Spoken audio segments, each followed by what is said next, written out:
والله یا ساته پر خوله کې بری الله تور دانه راخېږي دا خوله بری الله ذلیله کوي دا خوله بری الله رسوا کوي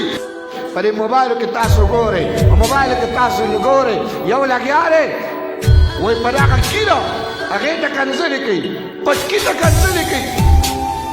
والله ما نه زما ذات نه زما ذات نه زما ذات مو وایه زما ذات مه یادوه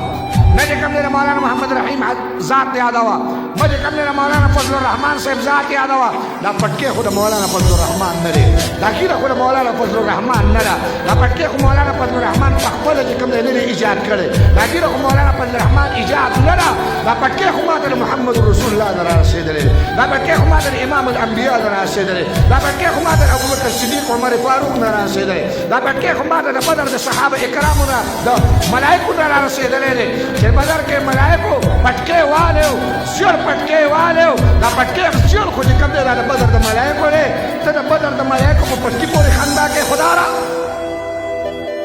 دا ګیره خو زما نه ده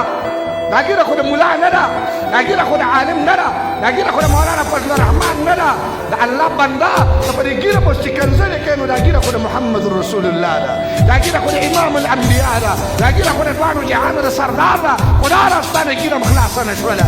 خدا را تا د پیغمبر علیه الصلاة والسلام پټکې خلاص نه شو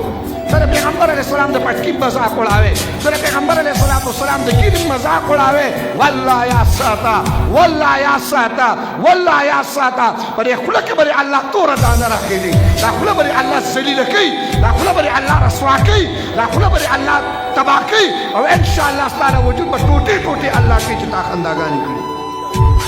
دا ټوکې کړي دا مذاق وړاو د پټکي ما مذاق وړاو کو د ګیرې ما مذاق وړاو کو د جومات ما مذاق وړاو کو د لګیاې ما ته